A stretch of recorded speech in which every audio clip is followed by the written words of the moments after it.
মহান আল্লাহর ইচ্ছায় জনগণের ভালোবাসায় সরকার গঠন করলে প্রথম দিনে ফজরের নামাজ পড়েই আমরা আমাদের পরিকল্পনা বাস্তবায়ন শুরু করব ইনশাআল্লাহ। প্রিয় দেশবাসী, আমাদের শাসক শ্রেণী সরকারি পদে নির্বাচিত হওয়ার পর নিজেদেরকে দেশের মালিক গণ্য করেছে। ফলে রাষ্ট্রীয় সম্পদ, পদ, পদবি, নীতি, প্রতিষ্ঠান সব কিছু ব্যক্তিগত ও দলীয় স্বার্থ হাসিলের উপায় হিসাবে অন্যায়ভাবে ব্যবহার করা হয়েছে। এর ফলে চুরি ও দুর্নীতি, স্বজনপ্রীতির মাধ্যমে প্রতারিত করে জনগণের সম্পদ লুণ্ঠন করা হয়েছে। উন্নয়ন প্রকল্প ব্যক্তিগত ও দলীয় লুণ্ঠনের সিঁড়ি হিসাবে ব্যবহৃত হয়েছে। এই ব্যবস্থার অবসান ঘটানোই আমাদের প্রধান লক্ষ্য। আলহামদুলিল্লাহ, অতীতে জামাতে ইসলামী থেকে যারা জনপ্রতিনিধি হিসাবে সংসদ, সরকার ও স্থানীয় সরকারের দায়িত্ব পালন করেছেন তারা কেউই দুর্নীতির দায়ে অভিযুক্ত হননি। তারা দক্ষতার সাথে দায়িত্ব পালন করেছেন। আপনারা দেশের মানুষ তারই সাক্ষী।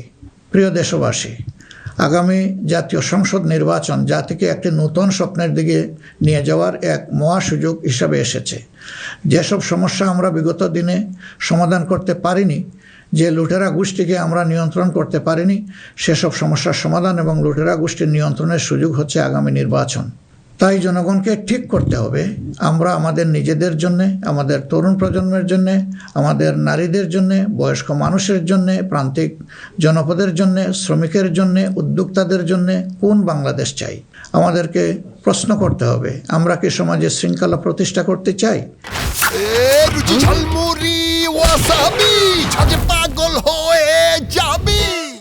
আমরা কি নিয়ম নীতি, শান্তির রাষ্ট্র প্রতিষ্ঠা করতে চাই? আমরা কি উন্নত দেশ হতে চাই? আমরা কি শোষণ, জুলুম, দুর্নীতি, চাঁদাবাজ মুক্ত রাষ্ট্র চাই? আমাদেরকে ভাবতে হবে, আমরা কি রাষ্ট্রীয় প্রতিষ্ঠানকে জবাবদিহিতার আওতায় আনতে চাই?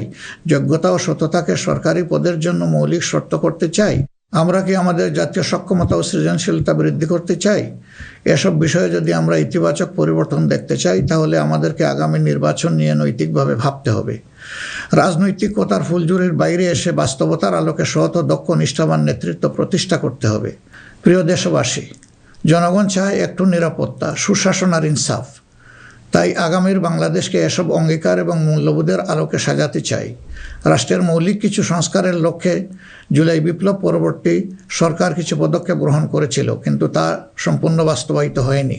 এই বাস্তবায়ন সম্ভব হবে আগামীতে যে গণভোট, সেই গণভোটে আমরা যদি আমাদের মূল্যবান ভোট দিয়ে হা বলি, তাহলে সংস্কার প্রক্রিয়া তার পূর্ণতা পাবে ইনশাআল্লাহ। আমরা এই জন্যেই জনগণকে বলবো যে গণভোটে হা বলুন এবং সংস্কারতে আলিঙ্গন করুন। আমাদের সন্তানদের স্বপ্ন পূরণে আপনিও গুরুত্বপূর্ণ অংশীদার হন। নতুন বাংলাদেশের আকাঙ্ক্ষার আলোকে আমাদের পরিকল্পনা, কর্মসূচি, অঙ্গীকার আপনাদের নিকট স্পষ্ট করার চেষ্টা করেছি।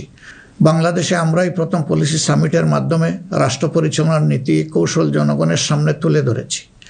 আমাদের নির্বাচনী ইশতেহারে এর প্রতিফলন রয়েছে। এই প্রক্রিয়ায় অনেকেই আমাদেরকে সহযোগিতা করেছেন, তাদের প্রতি আমরা কৃতজ্ঞ। এছাড়াও আমরা সমাজের বিভিন্ন শ্রেণী পেশার মানুষের সাথে কথা বলেছি, বসেছি এবং তাদের মূল্যবান মতামত, পরামর্শ আমরা গ্রহণ করেছি। আমরা সুযোগ পেলে